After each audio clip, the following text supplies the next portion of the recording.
Général de Léona Niassène exprime son indignation et condamne la profanation du corps d'un présumé homosexuel dans la cité religieuse. Le calife est catégorique. Le cimetière en question n'est pas sous la responsabilité de la communauté religieuse de Léona Niassène. Léona Niassène n'est ni de près ni de loin impliqué dans cet acte selon le guide religieux. Ouverture ce matin de la revue annuelle des réformes politiques, programmes et projets de l'UEMOA. Les travaux porteront sur les difficultés notées dans la transposition des dispositions communautaires en loi nationale. Le Sénégal va examiner 131 textes réglementaires ainsi que 7 projets et programmes communautaires pour un montant de plus de 35 milliards 200 millions de francs CFA. Et à Kongel, des acteurs de l'agriculture très remontés contre leur ministre de tutelle. Il s'agit des paysans qui reprochent au ministre de ne pas avoir rencontré les principaux acteurs du secteur lors de sa visite dans la région. Ils réclament aussi le financement de la campagne commerciale avant l'élection et exigent l'ouverture du marché aux producteurs étrangers pour une meilleure commercialisation. En sport, le Tour d'Europe des Lions nous mène d'abord en France où nos Lions ne se sont pas beaucoup illustrés ce week-end. Et en Angleterre avec Pape Matar Sarr qui garde sa forme avec Tottenham et en Turquie avec Maïdjan et Mamadou Fall qui ont marqué respectivement 5 et 3 buts.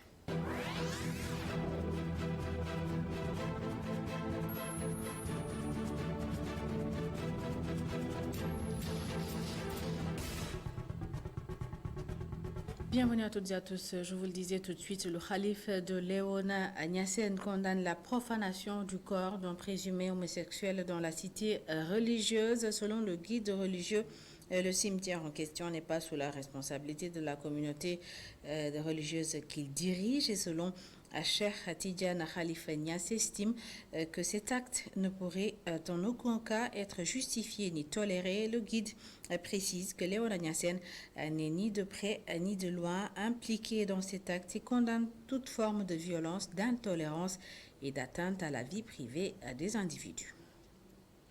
Et puis les réactions se poursuivent après le calife de Léona Niassène, le procureur. Voici la réaction du chargé de communication de l'association des imams et oulémas du Sénégal, Imam Mokhtar Ndiaye, condamne également cet acte qu'il qualifie d'horrible et appelle à la sérénité au micro d'El Hadj Malick Cissé. L'exhumation d'un défunt et surtout encore de le brûler, cela est un acte ignoble, un acte barbare, un acte qui viole, si vous voulez, la dignité humaine. Vous savez, l'islam est une religion qui honore les fils d'Adam, surtout quand ils meurent. Ça, c'est très important de le souligner. L'exhumation est seulement autorisée en 54 circonstances. Premièrement, si la toilette mortuaire n'a pas été effectuée. Deuxièmement, si le défunt n'a pas été enseveli ou bien enseveli même. Troisièmement, si le défunt a été enterré avec des objets précieux ou avec des documents précieux ou même avec une certaine somme d'argent. Dans ce cas, on peut bel et bien procéder à son exhumation puis l'enterrer de nouveau. Et enfin, pour des besoins d'enquête ou d'autopsie, afin d'élucider les véritables causes de sa mort. Donc, c'est dans ces circonstances qu'on peut exhumer, n'est-ce pas, un défunt. La législation islamique nous dit que toute personne qui meurt, surtout un musulman, il doit être inhumé dans le respect strict des règles établies par la législation islamique. Et cela, quels qu'en soient les péchés qu'il commettait de son vivant, quelle qu'en soit également la nature ou les circonstances de son décès. Vous savez, la législation islamique, comme nous le savons, nous dit que l'inhumation d'un défunt est un fardeau kifaya, c'est-à-dire une obligation commune, une responsabilité commune dont l'accomplissement par un seul groupe décharge la responsabilité des autres. Et l'islam exige, si vous voulez, l'inhumation, non seulement l'inhumation du défunt, non seulement pour que son odeur ne se répande pas, mais aussi pour le mettre à l'abri des bêtes sauvages. Et comment analyser le comportement de la foule? À Léona Niassène, le psychosociologue Moussa Ka estime que l'intolérance a atteint des niveaux jamais égalés au Sénégal. Il faut, selon lui, renverser la tendance. Ces propos sont recueillis par El Hadj Malick Cissé. Quand on est un acteur social et on observe ce qui se passe dans notre société, on ne peut qu'être inquiet. Maintenant, il faut dire que toute société est une énergie en mouvement, une énergie en marche. Et cette énergie peut être positive comme elle peut être négative selon les circonstances du moment. la société cherche toujours, à travers des événements qui s'y passent, une occasion effectivement pour déployer son énergie. Cette énergie qui peut être déployée peut être positive comme elle peut être négative. Si elle est négative, elle est destructrice et elle est dangereuse. Alors, maintenant, qu'est-ce qui peut faire que cette énergie-là soit négative? C'est que une société, c'est comme un individu. Il faut le comprendre comme ça, qui peut être à des moments donnés de sa vie, qui peut être sous tension, qui peut être sous stress, qui peut avoir des difficultés énormes, des sentiments de frustration, des sentiments, en tout cas des difficultés, des sentiments d'injustice qui sont longtemps emmagasinés. Ce qui est emmagasiné à un certain moment, la société ne peut plus emmagasiner davantage et elle crée un événement effectivement pour exploser. Et on peut comprendre ainsi ce qui s'est passé à Kaolack. Donc, si la société est dans un moment de nervosité, les événements similaires, effectivement, peuvent se comprendre. Alors, présent à Koungheul, où les paysans veulent au ministre de l'Agriculture, qui n'a pas, d'après eux, rencontré les principaux acteurs du secteur lors de sa visite dans la région. Ces paysans demandent aussi à l'État du Sénégal de démarrer les financements de la campagne commerciale avant l'élection et exigent l'ouverture du marché de l'arachide aux producteurs étrangers pour une meilleure commercialisation. Plus de détails avec Babacar Fall, Bob et Oumar Ndiaye. À peine une semaine après la tournée du ministre de l'Agriculture à Kaffrine, certains producteurs élèvent la voix pour dénoncer ce qu'ils appellent leur mise à l'écart. Comme vous le savez, notre ministre tutelle était là, mais il n'y avait que les opérateurs et les maires des différentes communes du département. Je n'ai pas vu là-bas de gros producteurs. Même les paysans n'étaient pas là-bas. C'était organisé sous forme de cachette, ce qui n'est pas normal. Parce que le ministre, quand il doit arriver dans notre département, je pense que tous les gros producteurs devaient être là-bas. Les agriculteurs n'ont pas également oublié de rappeler la dotation en semences et intrants jugée insuffisante. La quantité de semences distribuées est insuffisante. La qualité fait défaut et en plus nous n'en disposons que tardivement. Les paysans n'écartent pas la possibilité de descendre dans la rue. Le mouvement Arsounou Momel met en garde contre tout sabotage de la campagne commerciale de l'arachide. Nous n'excluons pas de battre campagne contre le régime en place parce que nous n'avons que l'agriculture. Et nous n'hésiterons pas aussi à nous allier avec quiconque voudra nous accompagner. Nous demandons l'ouverture du marché aux producteurs étrangers. Pour rappel, l'année dernière, l'État avait fixé le prix du kilogramme d'arachide à 275 francs, mais les paysans ont vendu jusqu'à 400 voire 425 francs. Il espère vendre cette année encore à des prix supérieurs ou avoisinant 500 francs. GSF, Direction générale du secteur financier, la Commission de l'Union économique et monétaire ouest-africaine ont procédé ce matin à l'ouverture de la revue annuelle des réformes politiques, programmes et projets au sein de l'Union. 131 textes réglementaires seront évalués ainsi que 7 projets et programmes communautaires pour un montant de plus de 35 milliards 200 millions de francs CFA. Des résultats probants sont attendus pour notre pays. Explication, Mamsene Boubabou. Il s'agit de 131 textes réglementaires, de 7 projets et programmes communautaires pour un montant de plus de 35 milliards 200 millions francs CFA qui ont été évalués lors de cette revue annuelle. Les projections s'annoncent bonnes pour le pays. Nous avons la forte conviction que l'exercice qui a été mené, l'interaction qu'il y a eu entre la commission de l'UEMOA et les administrations sénégalaises permettront d'avoir des résultats tangibles. Il y a plusieurs textes qui ont été transposés au niveau du Sénégal, à peu près une dizaine de textes, et la conformité a été appréciée au niveau de la commission de l'UEMOA. De même, pour les programmes et projets, nous avons eu de réels résultats dans le cadre du suivi donc, de ces projets et de ces programmes communautaires. Même si les résultats s'annoncent probants, tout de même, il reste quelques défis à relever. pour que les États puissent mieux s'approprier des textes de l'UEMOA. Les défis sont liés aux contraintes contemporaines, je dirais, parce que ce sont des défis qui sont beaucoup plus liés au processus d'une manière générale, mais aussi à une meilleure appropriation des textes au niveau des États.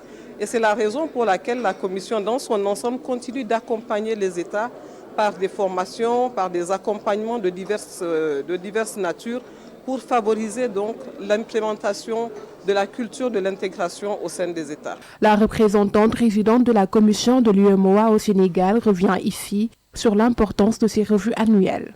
Les éditions précédentes ont été, j'allais dire, des éditions assez édifiantes, dans la mesure où elles nous ont permis déjà d'identifier les textes qui sont en difficulté, mais aussi de voir comment est-ce qu'au niveau du Sénégal, l'administration et les partenaires s'impliquent dans le processus d'intégration. La revue annuelle consiste à passer au crible les textes communautaires qui ont été adoptés par la Commission de l'UEMOA afin de voir l'évolution des projets et programmes qui sont implémentés dans le cadre du processus d'intégration au sein de l'UEMOA. Et à partir de maintenant, ne dites plus avenue Faidherbe, dites plutôt avenue du président Macky Sall. L'avenue a été officiellement rebaptisée par la mairie de la commune de Dakar Plateau ce week-end. Présent à la cérémonie, le chef de l'État Macky Sall a exprimé sa fierté de voir cette avenue porter son nom. Écoutons-le au micro de Moussa Dia. Avoir son nom lié à une ville, c'est faire corps et âme avec son histoire, son présent et son futur. Le grand Serigne Abdoulaye Diop Makhtar a rappelé l'importance de la toponymie. C'est vraiment la référence par rapport à l'histoire, mais cette histoire qui témoigne pour le futur. S'y ajoute que la mairie de Dakar Plateau, débordante de vitalité, est le cœur battant de notre capitale, à la fois centre administratif, économique, commercial et financier et berceau historique de nos institutions. Alioune Ndoye est également mon maire, puisqu'il est le maire du président de la République, dont la résidence est à l'avenue Léopold Sédar Senghor. Combien je me sens fier et honoré de voir cette avenue, l'une des épines dorsales de la ville de Dakar, porter mon nom. Je vous en remercie vivement, monsieur le maire, et avec vous, l'ensemble du conseil municipal de la commune de Dakar Plateau. Je vois dans votre acte le symbole de votre fidélité à ma personne, à la courtoisie et à l'élégance républicaine. J'y vois également le rappel et la célébration des valeurs qui fondent l'identité remarquable de la nation sénégalaise. Et ce geste est à multiplier dans toutes les autres communes du pays. Le président Macky Sall a officiellement demandé aux maires des différentes communes du Sénégal de procéder à une mise à jour des noms de certaines voies et places publiques afin qu'ils portent des noms conformes au patrimoine imaginaire et collectif du Sénégal. Écoutons-le. L'acte posé ici, suite à celui de la ville de Saint-Louis, revêt pour moi une valeur pédagogique. Pour beaucoup de nos avenues, rues et places, les appellations renvoient encore à un passé révolu, voire douloureux. J'engage par conséquent nos maires, toutes sensibilités confondues, à procéder à une mise à jour afin que les voies et places publiques de nos villes et communes portent davantage de noms, des noms qui reflètent notre patrimoine national et notre imaginaire collectif. Se vivre ensemble dans l'acceptation de notre diversité, nous le retrouvons ici à Dakar, Barthélémy Diaz, dont le père est ici, Jean-Paul, que je salue, maire de la ville de Dakar, et une avenue au cœur de Dakar qui porte le nom de Macky Sall. Nous devons tous en être fiers et rester les gardiens vigilants de cette symbiose, héritage de nos anciens, et viatique pour nos enfants et les générations futures. Les villes ne sont pas que ciment et béton, fer et verre. Les villes ont un cœur et une âme. Les villes vivent et s'expriment par leurs avenues et leurs rues, par leurs places publiques et édifices symboliques. Les villes nous parlent et nous écoutent. Elles nous regardent et nous interpellent. Elles racontent leur histoire, témoignent de leur présent et prédisent leur futur. Parlons à présent du débat sur le report de la prochaine élection présidentielle. Eh bien, le secrétaire général national chargé des élections du parti Feb Taufer est favorable, selon Baïndour. La situation politique actuelle ne favorise pas des élections apaisées. Il souhaite une élection inclusive avec la participation de tous les candidats. Nous l'écoutons au micro de Baba Ndiaye. C'est une idée très pertinente de Boubacar Camara et je la soutiens. Parce que vu qu'il y a trop de tensions et des tentatives de blocage pour ces présentes élections présidentielles en 2024, il serait très sérieux d'essayer de faire participer tous les candidats aux élections. Dans ce cas, on aura des élections inclusives et que tout le monde pourra vraiment participer démocratiquement. Donc, je pense que pour que cette idée soit effective, Baba, il faudrait qu'il y ait un dialogue encore. Parce qu'on a constaté qu'il y a des candidats qui sont en dehors du terrain et qui ont leur raison d'être, c'est-à-dire participer à ces élections. Vu qu'il y a de nombreux candidats qui sont confrontés des problèmes avec la justice, notamment le cas d'Ousmane Sonko, et il y a beaucoup de gens qui disent aujourd'hui qu'en 2024, c'est un candidat très potentiel pour le pays, mais pour la population sénégalaise. Vu d'ici 2024, c'est sous peu de mois, et je pense que ce monsieur a toujours avec la justice sénégalaise des contentieux. Je pense que si on ne reporte pas les élections, il ne pourra pas participer. Et à Rufisque, 18 millions de francs CFA seront investis pour financer la santé, l'éducation et l'assainissement. Une initiative du collectif pour le développement local de Koloban Gouy Mouride. C'est à Rufisque et toujours pour soulager les populations. Un lot de matériel médical a été offert au district de Rufisque. Les précisions de notre correspondant Babacar Sek. Pour une prise en charge efficiente des préoccupations des populations dans des domaines comme l'éducation, l'assainissement ou la santé, le collectif pour le développement des Koloban Gouy Mouride a organisé une journée de dons communautaires. Donc aujourd'hui, on a invité tous les acteurs qui sont dans ces secteurs pour officiellement les offrir ces dons qui leur appartiennent, parce que le rôle du CODEL, c'est de travailler pour les communautés, faire des bénéfices et le rendre aux communautés.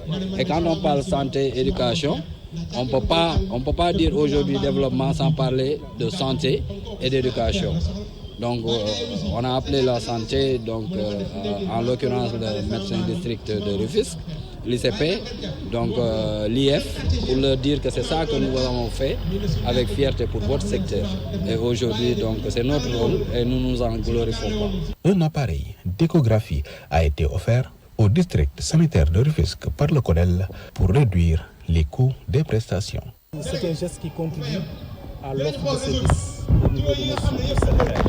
Et je pense qu'actuellement, comme vous le savez, l'État n'ayant pas les moyens de tout faire, de même que les collectivités territoriales, on attend de la communauté, à travers ces collectifs, ces associations, des gestes pareils. Donc pour un financement adéquat de la santé. Et ce matériel qu'ils ont en tout cas donné à la structure au poste de santé Goumourit ne peut qu'aider la population dans l'amélioration des services qui leur sont offerts. Le collectif pour le développement local des Colobane Goumourit a pour ambition le pavage des 17 quartiers qu'il regroupe. Et dans le cadre du projet pour la promotion de l'entrepreneuriat formel et innovant au Sénégal et en Gambie, le Bureau international du travail a remis des autorisations de fabrication et de mise en vente de codes-barres, d'étiquettes et d'équipements à des entrepreneurs sénégalais financés par l'agence italienne pour la coopération au développement. L'objectif de ce projet est de participer à la formalisation du secteur informel. Compte rendu, Chersal et Sidignan. Les sous-secteurs agricoles sont confrontés à des défis majeurs. De nombreuses micro, petites et moyennes entreprises ne disposent pas des qualifications nécessaires pour satisfaire aux normes de qualité, de calibrage, d'emballage, de stock et de commercialisation des produits. Ainsi, dans le cadre du projet pour la promotion de l'entrepreneuriat formel et innovant au Sénégal et en Gambie, Promofi, le Bureau international du travail BIT a remis d'autorisation de fabrication et de mise en vente de codes-barres, d'étiquetage et d'équipements à des groupements et ONG qui s'activent dans la transformation des produits locaux.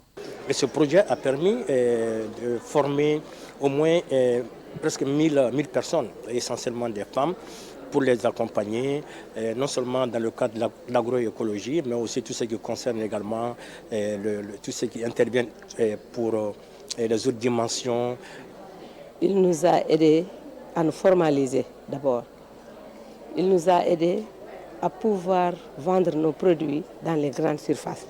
Parce que si tu n'as pas de FRA, tu n'as pas de code-barre, tu ne peux pas accéder aux grandes surfaces.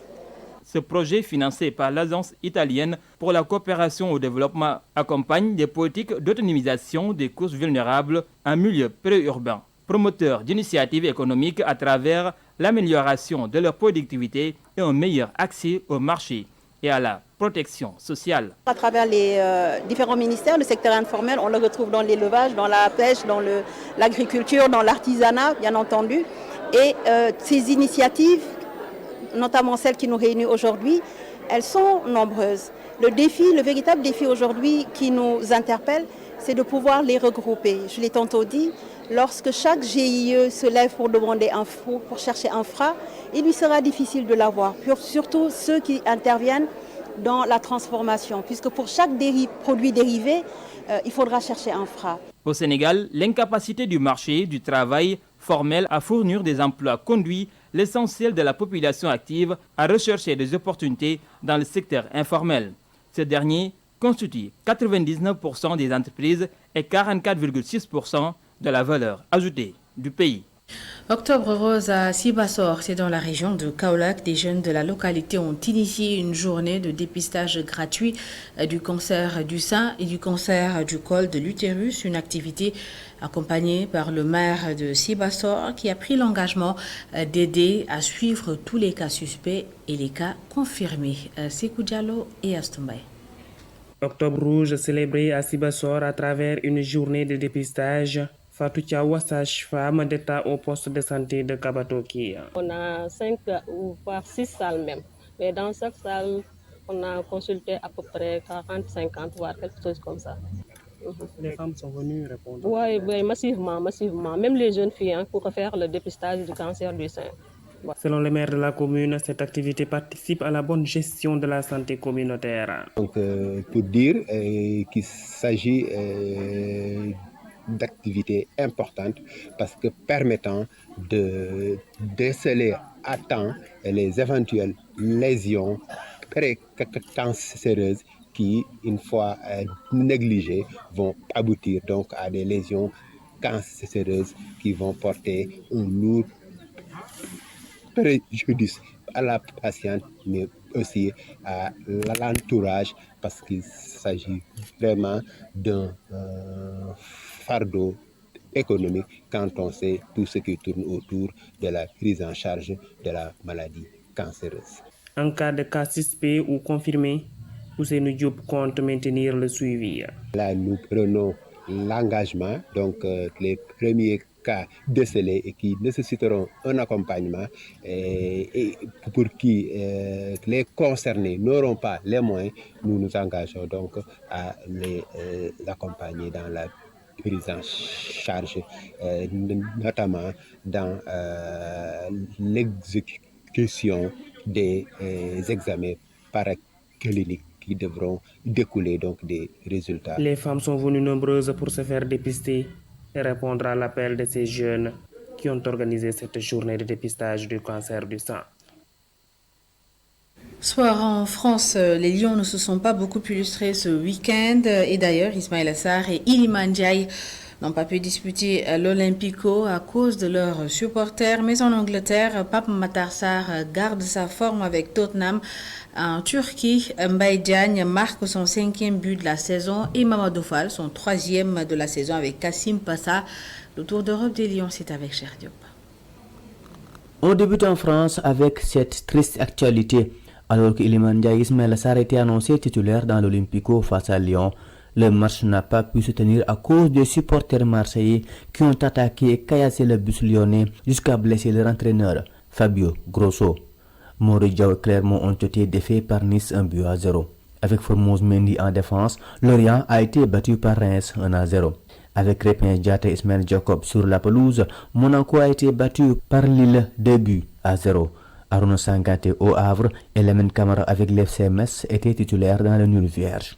En Angleterre, avec un très bon Pape Matar Sarr sur 90 minutes, Tottenham est allé enchaîner sur la pelouse de Crystal Palace 2-1. Nicolas Jackson lui n'a rien pu faire malgré sa titularisation face à Brentford qui s'impose devant Chelsea 2-0. En Espagne, Pathé Ciss a disputé la plus grande partie du match du Rayo Vallecano qui a tenu tête à la Real Sociedad 2-0. En Turquie, Adana Demirspor bat largement Konyaspor 3-0 avec un doublé d'Mbaye Niang qui marque ainsi son 5e but de la saison. Mamadou Fall a aussi marqué son 3e but de la saison avec Kassim Passa pour une victoire 3-1 face à Istanbul Sport. Un tour en Saudi Pro League ce week-end, c'était celui du choc entre Al-Ahli de Edouard Mendy et Al-Hilal de Kalidou Koulibaly. Tous les deux ont brillé avec un penalty arrêté par Doudou Mendy et une passe décisive de Kalidou Koulibaly. Cher Diop, merci. C'est la fin de cette édition. Merci à toutes et à tous de l'avoir suivi. Merci de votre fidélité. L'information continue sur media.sn.